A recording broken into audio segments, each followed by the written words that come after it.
किसी के सम्मुख वर्णन नहीं किया है। हे देवी, अब मैं तुमको बताता हूँ, सो मन लगाकर सुनो। इस व्रत का नाम व्रतराज के ऊपर पड़ा।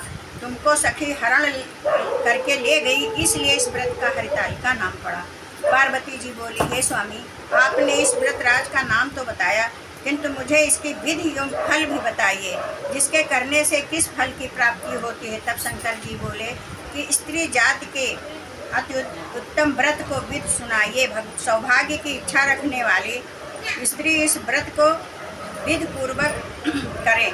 पहले केले के खंभों से मंडप सजाएं, बंधनवार लगाएं, शोभित करें, विविध रंगों से रेशमी वस्त्र को चांदनी तथा तान देवें, फिर बंधन आदि सुगंधित द्रव्यों से लेपन करें। स्त्रियां एकत्र होकर शंख मृदंग बजावें, विधिपूर्वक मंगलाचार गीत गावें और गौरा और शंकर पार्वती निमित्त प्रतिमा को स्थापित करें।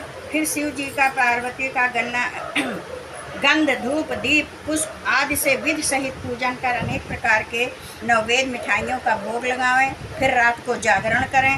नारियल सुपारी जवारी नींबू लौंग अनार नारंगी आदि फलों को एकत्रित करके धूप दीप आदि मंत्रों द्वारा पूजन करें। फिर मंत्रोच्चारण करें। शिवाय से लेकर पास तक के मंत्रों में प्रार्थना कर, हे कल्याण स्वरूप शिव के मंगल रूप महेश्वर, हे शिवे, आप इसे सब कामनाओं को देने वाले देवी कल्याण रूपी तुमको नमस्कार हो। कल्याण स्वरूप माता पार्वती जी, हम आपको नमस्कार करते हैं। फिर श्री शंकर जी को सदैव नमस्कार करने में ब्रह्म रूपी जगत का पालन करने वाली माता जी आपको नमस्कार है। हे सिंहवाहिनी, सांसारिक भव से व्याकुल मेरी रक्षा करो। हे महेश्वरी, मैंने अभिलाषा से आपको पूजन किया। हे पार्वती माता, आप मेरी ऊपर प्रसन्न होकर मुझे सुख और सौभाग्य प्रदान कीजिए।